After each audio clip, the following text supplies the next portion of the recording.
सरदार राजा की हैसियत से इन किलों पर महाराजा बिजली पासी के अधीन राज किया करते थे। महाराजा बिजली पासी का राज्य अभिषेक होते ही सबसे पहले महाराजा बिजली पासी ने अपने पास बलशाली सेना एकत्र किया, क्योंकि पासियों का साम्राज्य 10वीं सदी से लेकर 13वीं सदी तक देखा जा सकता था और उस समय पासी बड़े शक्तिशाली थे। इस बात का प्रमाण ब्रिटिश गजेटियर और उर्दू इतिहासकारों की किताबों में मिल जाता है। महाराजा बिजली पासी अपने 12 किलो यानी दुर्गों की मदद के लिए तैयार रहे। महाराजा बिजली पासी के समय काल के कुछ पासी राजा थे जिनके नाम प्रसिद्ध हैं, जैसे महाराजा सातन पासी, महाराजा देवपासी पासी और महाराजा छीता पासी। अवध के घरानों की एक मशहूर बात ये थी कि मौका पड़ते ही सारे राजा एक छत्र के नीचे आ जाते थे, शत्रुओं को परास्त करके फिर मिल बांट के राज किया करते थे। 12वीं सदी यानी यह वह दौर था जिस समय विदेशी आक्रमणकारी के साथ साथ भारत में आंतरिक राजा आपस में लड़ा करते थे, जिसका परिणाम ये हुआ कि इस देश का बागडोर विदेशी हाथों में चला गया। जब विदेशी आक्रमण कुछ ज्यादा ही बढ़ने लगे तो पश्चिम के राजपूत राजाओं ने अवध की ओर प्रस्थान किया, यानी यहाँ विस्थापित हुए, जिस बात की पुष्टि अवध गजेटे में होता है। और जब राजपूतों का विस्थापन इस क्षेत्र में हुआ तो यहाँ पहले से रह रहे पासी राजाओं का मुकाबला इन राजपूतों से स्वाभाविक था, और वही हुआ। अवध के राजपासियों और राजपूतों के मध्य तलवारें खिंच गई। अवध के युद्ध के मैदान सजने लगे, दोनों खेमों की सेनाएं यहाँ डटने लगी। महाराजा बिजली पासी, जिनके बारे में कहा जाता है जिनका मुकाबला एक मुस्लिम आक्रमणकारी काजी आदम से भी होता है, और यह निश्चित तौर पर कहा जाता है कि उस युद्ध को जीतने के बाद महाराजा बिजली पासी का यश और बढ़ गया। अवध के घरानों में महाराजा बिजली पासी का डंका बजने लगा, और अवध के जो छोटे मोटे राजा, कन्नौज के राजा जयचंद को जो कर देते थे, महाराजा बिजली पासी ने उसे बंद करवा दिया। इस बात से आग बबूला होकर राजा कन्नौज के राजा जयचंद ने अवध पर क्या जानते हैं आप उनके इतिहास के बारे में?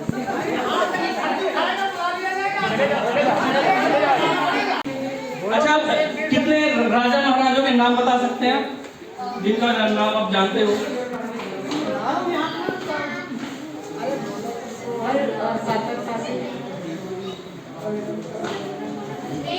बेटा आप जानते हो? और कोई? तो अभी थोड़े समय पहले हमने कुछ वीडियोस चलाई थी, करीब 4 वीडियोस, जिसमें अपने महाराजा बिजली पासी के बारे में, इतिहास के बारे में जाना। तुम रहते हैं कहाँ थे? बिजली पासी के इतिहास के बारे में आप लोगों ने जाना, तो कैसा महसूस हुआ आपके उनके इतिहास के बारे में जानकर? गर्व महसूस हुआ है ना? खुशी हुई बहुत?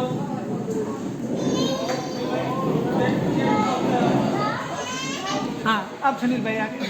सुनील रावत पासी। तो सुनील रावत पासी हमारे आ चुके हैं, अगले वक्ता के रूप में हम बुलाएंगे। सुनील रावत पासी जी के लिए एक बार जोरदार तालियां। सुनील पासी अपना वक्तव्य रखेंगे और इतिहास के जुड़े कुछ तथ्य बताएंगे और समाज के उत्थान के बारे में 2 शब्द। हर हर महादेव सभी को। हर हर महादेव। जय पासी। जय पासी। भाइयों, इतिहास तो आप सबने देख लिया है। इतिहास तो गूगल पे भी मौजूद है, ठीक है जी। ये इतिहास ऐसा है कि किसी के दबाने से दबने वाला नहीं है। चाहे जितनी मर्जी बिल्डिंगें बना लो, लेकिन जो जड़ें होती है वो जमीन में ही होती हैं, ठीक है जी। तो मैं बस यही कहना चाहूँगा कि जो अपने समाज के लोग हैं ना भाई, हम सबको जो सामर्थ्य लोग हैं उनको थोड़ा सा ना आगे आना चाहिए। जैसे कि कोई ऐसा इंसान है जो उसके बच्चे स्कूल नहीं जा पा रहे या कुछ समझ लो फाइनेंशियली वीक है, तो उनके बच्चों को सबसे बड़ा हथियार है शिक्षा। अगर हम शिक्षा के मामले में थोड़ा सा उनकी हेल्प कर देंगे ना, कोई बुक्स, कोई बैग या किसी बच्चे को कुछ ऐसी प्रोवाइड करा देंगे, जैसे हम मानते हैं सब अगर 15-20 हज़ार रुपये भी कमाने वाले लोग हैं महीने में, अगर हम महीने का मान लो 200-300 रुपये का निकाले ना, तो किसी ऐसे बंदे की हेल्प करे जो अपने बच्चों को स्कूल के दरवाजे तक लेके जाए। जब वो बच्चा स्कूल के दरवाजे जाएगा ना, फिर वो आगे चल करके जब वो लौटेगा तो कोई अफसर या कोई लीडर बने ना बने, बट एक अच्छा इंसान बनके जरूर लौटेगा वो, ठीक है। बस मैं यही कहना चाहूँगा कि शिक्षा का जो है साथ ना पकड़ के रखना है हमने, क्योंकि जो भी लोग आगे गए हैं ये सब शिक्षा के ही बल पर गए हैं, और हम लोगों की तादाद इतनी होने के बावजूद भी ना कहीं गिनती नहीं है, ठीक है। पार्लियामेंट में हम दिखते नहीं है, और जो दिखते हैं वो हमारी, जो हम जिनको भेजते हैं वो भी हमारी कहते नहीं है। क्यों? क्योंकि हम टुकड़ों में बटे हुए हैं जगह जगह। कोई लेफ्ट जा रहा है, कोई राइट जा रहा है, कोई आगे जा रहा है, कोई पीछे जा रहा है, समझ नहीं आता कि हमें जाना कहाँ है, ठीक है भाई। हर आदमी आजकल आपकी पीठ पे पैर रख के आगे निकलने को तैयार है। अगर आपने अपने बारे में नहीं सोचा तो कोई नेता किसी के लिए कुछ नहीं करता। हम सबने देख लिया है, हर एक पार्टी में हमारे सारे लोग हैं।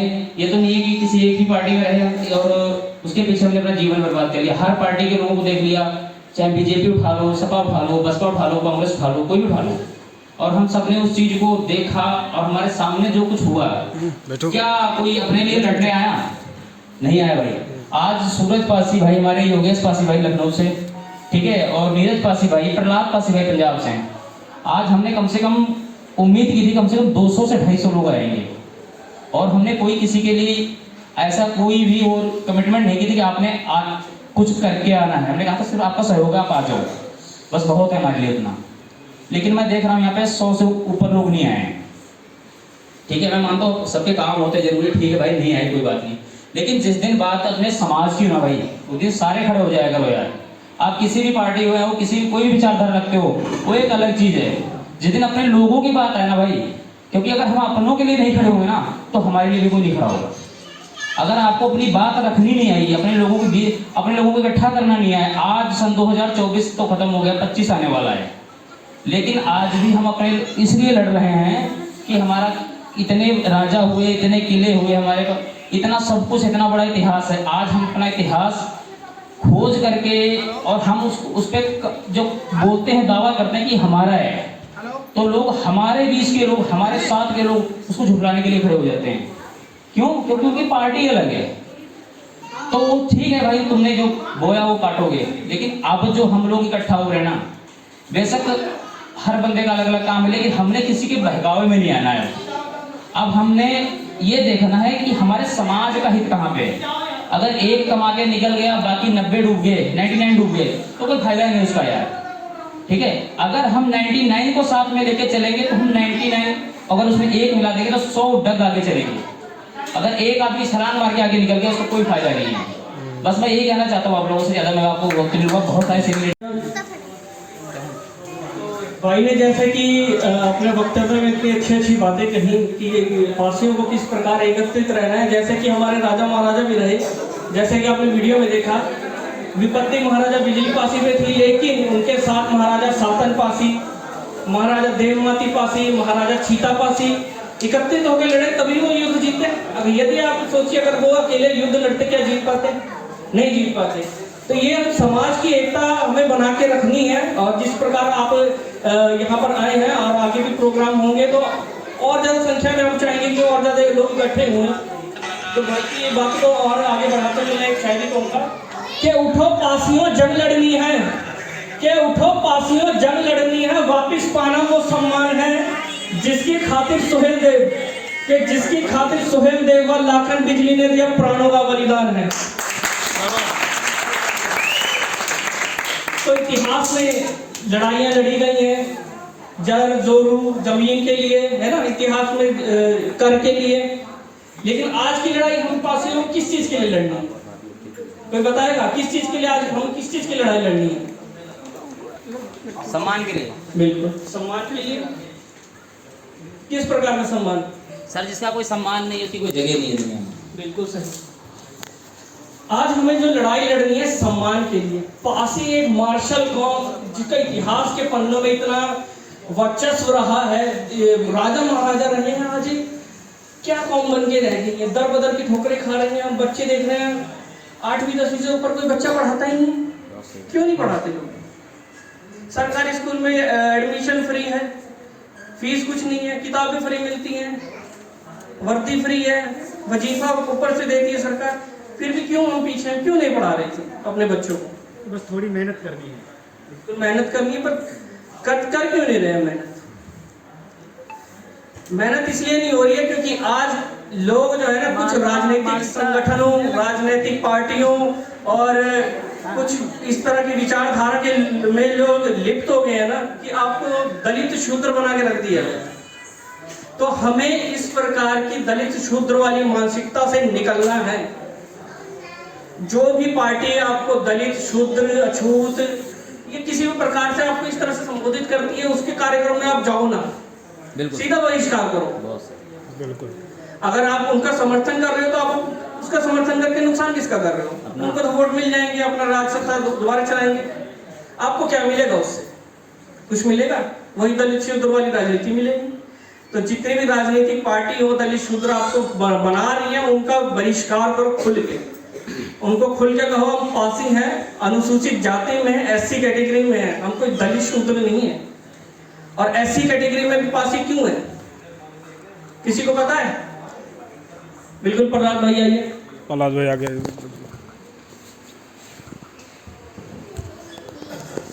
भाई साहब सभी लोगों को हर हर महादेव। महाराजा सबकी मासी अमर रहे, महाराजा लाखन पासी अमर रहे, महाराजा बिजली पासी अमर रहे। भाई आपको बात चल रही थी हम SC कैटेगरी में क्यों हैं। हम SC कैटेगरी में इसीलिए हैं, ग्राम पेशा एक्ट का अंग्रेजों ने हमारे राजाओं महाराजाओं के किले और सारा तहस नहस कर दिया। उसके बाद हम लोग लड़ाकू कौम थे और लड़ते थे और उनके ऊपर भारी पड़ते थे। इसलिए हमारी जानकारी लेने के लिए जराइम पेशा एक्ट ऐसा एक एक्ट था, उसके तहत एक ऐसा कानून बनता था, अगर हम मासी के घर जा रहे हैं तो अंग्रेजों को हमें सूचना देनी पड़ेगी हम कहाँ जा रहे हैं। अगर हम किसी भाई के साथ जा रहे हैं तो उसकी सूचना हमें अंग्रेजों को देनी पड़ेगी। क्यों देनी पड़ेगी, इसका भी एक तात्पर्य है। ये तात्पर्य है क्योंकि ये जाके कोई संगठन ना बना ले, जुड़ ना जाए, फिर हमारी तहस नहस कर दे, दोबारा फिर ना खड़े हो जाए। इसलिए भाई जराइम पेशा एक्ट लगा था। सबसे मुख्य कारण जराइम पेशा एक्ट है। और जराइम पेशा एक्ट पासियों पर लगा क्यों? कि इतिहास गवाह है शेरनी ने कभी सियार पैदा नहीं किया और पासी की मां ने कभी गद्दार पैदा नहीं किया। तो आपने इतिहास में देखा होगा बड़े बड़े राजा महाराजा जो आज बनते हैं लोग, है ना, मैं नाम नहीं लूंगा, आप सभी को पता है उनका इतिहास। उन लोगों ने संधियां करी मुगलों से, अंग्रेजों से, है ना, उन लोगों को दबाया नहीं गया। उनके पास जमीनें जो थी उनकी बकायदा वैसी की वैसी। शोषण उनका होता है जो विरोध करता है, अत्याचार उन पे किया जाता है जो विरोध करता है, फांसी का भी दबा नहीं। इसलिए अंग्रेजों ने उनके ऊपर CTA criminal and tribe act 1871 लगाया, जिसमें ऐसी धाराएं थी कि आप सुनेंगे तो रूह कांप जाएगी आपकी। जो गूगल पे आजकल सब कुछ उपलब्ध है, हमारे द पासी लैंडलॉर्ड पे भी आपको इसकी CTA एक्ट की वीडियोस मिल जाएंगी।